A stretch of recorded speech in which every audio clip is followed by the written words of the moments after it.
Hey everyone, want to announce the ADVMoto Meetup number 3 over here on the East Coast.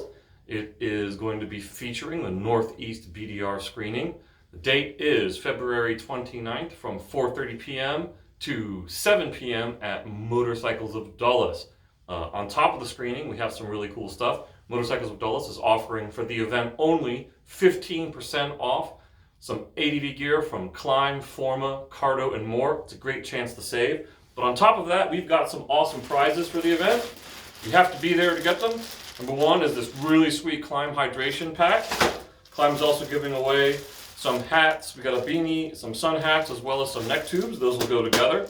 Mosko has pitched in with some amazing tool wraps. We got Mosko pinner and fatty tool wraps, as well as their all-weather covers. These are amazing.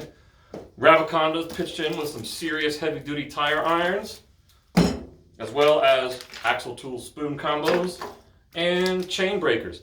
Last but not least, VeeMoto, formerly VeeRubber, is donating a free set of tires. So everyone, please come to the ADVMoto Meetup number 3, Mid-Atlantic. Check out free screening of the NEBDR and also pick up the latest issue of ADVMoto, March-April 2020, which features the NEBDR ride report in it, and also the review of the Yamaha Tenere 700. Hope to see you there.